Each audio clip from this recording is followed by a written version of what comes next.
Betty, our hostess, is having a few of her friends to her home for a birthday party. She has been to any number of little parties like this, but this is the first time she has given a party all by herself. Like everyone else, she thinks that her etiquette is perhaps not perfect, but good enough so that there are no glaring errors. She is proud of her table arrangement and thinks she deserves a word of congratulation. But the housekeeper must tell Betty she has noticed a few errors. A napkin is out of place. The butter knife belongs on the butter dish, not next to the meat knife. And a water glass. Small matters, but they are important when they show whether or not your habits of etiquette are correct. See if you notice right away when someone is incorrect or is definitely correct. Betty's confidence is shaken a bit, and she has doubts of her correctness. Should she have preceded her guests into the room? Is she directing them to their places properly? Should Betty have used place cards? The young man who is trying, too late, to assist Betty with her chair is Bob. It is his birthday that is being celebrated, and his host. Notice now what of his way of opening his napkin and putting her in his belt. Could that be all right? Bernie and Helen seem quite certain of the way they open their napkins and place them in a half fold in their laps. They seem to be really at ease. But then everyone is more at ease now that the party is really started. The main thing is that they should enjoy each other's company. Betty and Bob aren't worrying about their mistakes for a moment, but in the back of their minds they realize they will have to pay more attention to their manners.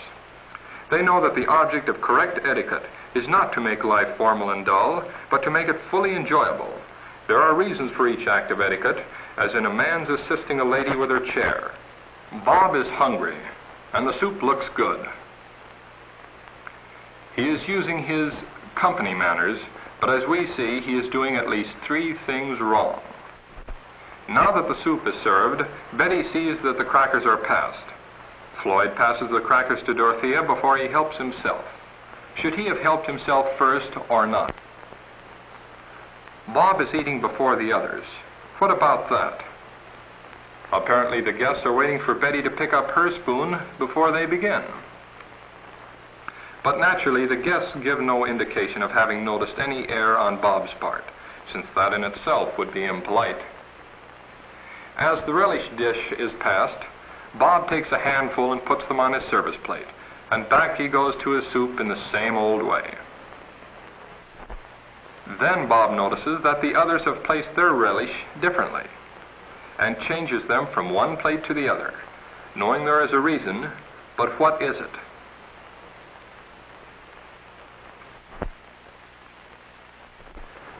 But having made the change, Bob is glad to see Betty has noticed that he corrected himself. All is well again with the party. No one's enjoyment is being interrupted with any problems for the moment. Betty now is running into some problems of her own, things that she hadn't thought of until now. That elbow on the table isn't one of her problems because she isn't even aware of it, but she is aware of the olive as a problem. Is there a correct way of eating an olive? Shouldn't you just pop it into your mouth and eat it? But then, how do you take out the pit? With your fingers? And when you have the pit, where should you place it? Floyd seems to have confidence in his way, but also too many fingers. Betty thinks she might try Floyd's way. Betty hopes that she doesn't look as awkward as she feels. Now our hostess feels better about the olives, but right away, she sees something else. Dorothy is breaking her celery before taking a bite. It has always been just celery. You ate it in whatever lengths you found it. Is it easier to handle in shorter lengths? And does it look like a smaller bite when you dip it in the salt and then bite off a portion? Bernie and Helen don't seem to be concerned with any problems. Bernie eats a radish and simply enjoys it, and he seems certain of himself. Helen is even tipping her soup plate for a last sup. Can that be correct? Certainly her manners aren't interfering with her enjoyment of the party. As host, Bob is expected to serve the meat course. At home, his father does the serving. It looked perfectly simple, and it is. But if you were in Bob's place, would you know positively what to do? Which serving implement should he use? Should he just go ahead as best he can? Dorothea is looking away so as not to notice. Bob still isn't sure of what to do. But he can't hesitate forever. That amount seems too much. A lady is not flattered by being offered a portion the size that might appeal to a hungry lumberjack. Betty is worried for Bob, but after all, he is trying.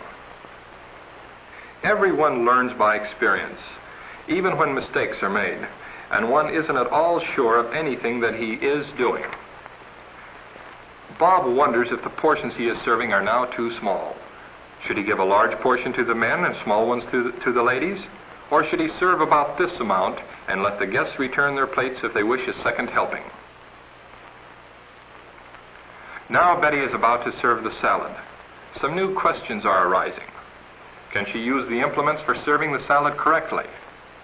And what size should the portions of salad be? Is she offering too little? Is she getting a proper assortment? As Betty passes the plate, should she say for whom the plate is intended? Bernie and Helen act as though everything were going smoothly with them. And so really it is. In spite of Betty's worries, there are no mishaps. Floyd and Dorothy are enjoying themselves. Bob, you notice, is not starting first this time. He waits with the others for Betty to start. Here is the kind of fun that they all thought of when the party was planned, of having a good meal together and plainly enjoying one another's company. The errors that have been made haven't taken the fun out of the party, and we must remember to give them credit for all the things that have been done correctly. For every mistake made, a dozen things have been done correctly. Bob is feeling more confident of himself. He seems to remember that it is correct to use his knife for cutting lettuce or tomato if they are served in pieces that are too big for a proper bite. What do you think?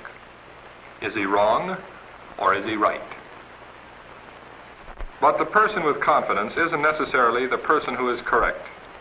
Up until this minute, Betty has been confident that a person should butter his vegetables with his knife. But now that Betty sees Floyd buttering his with his fork, she isn't certain. She wishes she did know definitely. It seems safer to follow Floyd's example. If he is correct, then she will be too. Bob is swinging from one extreme to another. One minute he is uneasy, the next overconfident. Now he is forgetting even his company manners and is acting as he usually does, in telling one of his favorite stories. Dorothy and Floyd give him their attention when he is looking at them, but at the same time they manage to continue eating while their food is warm. Bob isn't letting the story interfere with his eating either. So let's try counting the number of obvious blunders. The waving of his knife and fork about. Talking with food in his mouth. Monopolizing the conversation. But it is an exciting story. It's about a trip up in the mountains, and then, uh-oh. This isn't the kind of an ending to the story that Bob had in mind, but it is quicker and maybe better. At least it stopped Bob from making any more mistakes. Betty, too, has discovered that she had forgotten a couple of items of behavior. She is thinking that perhaps she and Bob both need to be embarrassed a bit to make them admit that their manners aren't as good as they should be. Bob may be thinking the same thing, because he certainly looks as if he has decided to make a lot of changes. The others, of course, say nothing. Betty decides that the first thing for her to do is to regain her poise. Just act as though no errors had been made. But she will be more observing of her own manners and those of others, too. Betty feels safe in her way of eating a roll and jelly. Is there anything in what Bernie and Helen are doing that would get your attention right away? Was there anything in the way he helped himself to more jelly? How about the way he holds his knife and fork? Or the way he cuts his meat? And takes it to his mouth with his left hand. When you are eating meat, do you take the meat to your mouth with the fork in your right hand or your left? Is there a question of correctness here? Helen is also using her left hand. Betty holds the fork in her left hand while cutting the meat, and then passes the fork to her right hand for placing it in her mouth. This is zigzag eating. She has noticed that the British and continental people usually use their left hands. But now that she is beginning to take her manners seriously, she wonders if there is a matter of correctness involved, or whether both ways are equally correct. one way American, the other European. Betty wishes she were as certain of that point as she is of how her knife should be placed.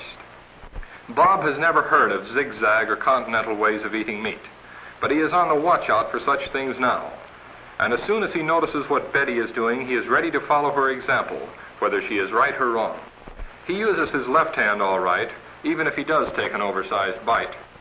Bob congratulates himself on trying a new way. He and Betty have a lot to learn. At least there are no further mishaps as the meat course is finished and the table cleared for dessert. Bob is happy now and is proud of himself. Formal parties like this are really enjoyable when one isn't afraid of doing the wrong thing. Bob has reached the point where he feels that since his intentions are good and he is watching himself, that all is well. If you just try to figure out what is the reason for each rule of etiquette, you find that the rules are sensible. After all, correct manners are simply the way one person shows his consideration for another. In other words, proper manners are your way of showing common politeness. As far as Bob is concerned, this is the best birthday he has ever had. And to top it off, a big birthday cake that Betty had made for him. He really appreciates this. For the cake is a symbol, like the whole dinner, of friendship. A very delicious symbol of the regard that Betty and her friends hold for Bob, particularly Betty. The lighting of the birthday cake with candles is an old custom, and so is the blowing out of the candles. But do you suppose the placing of the candles at the side is a modern touch of avoiding possible germs being blown on the cake? Serving the meat course upset Bob. Apparently serving the cake has its difficulties too. Our hostess isn't certain that she should be helping Bob. She worried about leaving the table to bring in the cake in the first place. Betty wondered if the serving should be left to the housekeeper. What would you say? There is no denying that Bob needs help. He is having trouble with the serving implements again. Do you think he might be able to figure out from the shape and the size of the blades which to use? Cutting and serving your own birthday cake would seem to be a pleasure, but could you actually do this any more gracefully than Bob is? Betty's help may not be as great as she thinks. What of her reaching in front of Bob, and about her placing the dessert forks? Are these correct? Bob accompanies Betty to her place, assisting her with her chair before resuming his serving. He is at least trying to change his habits.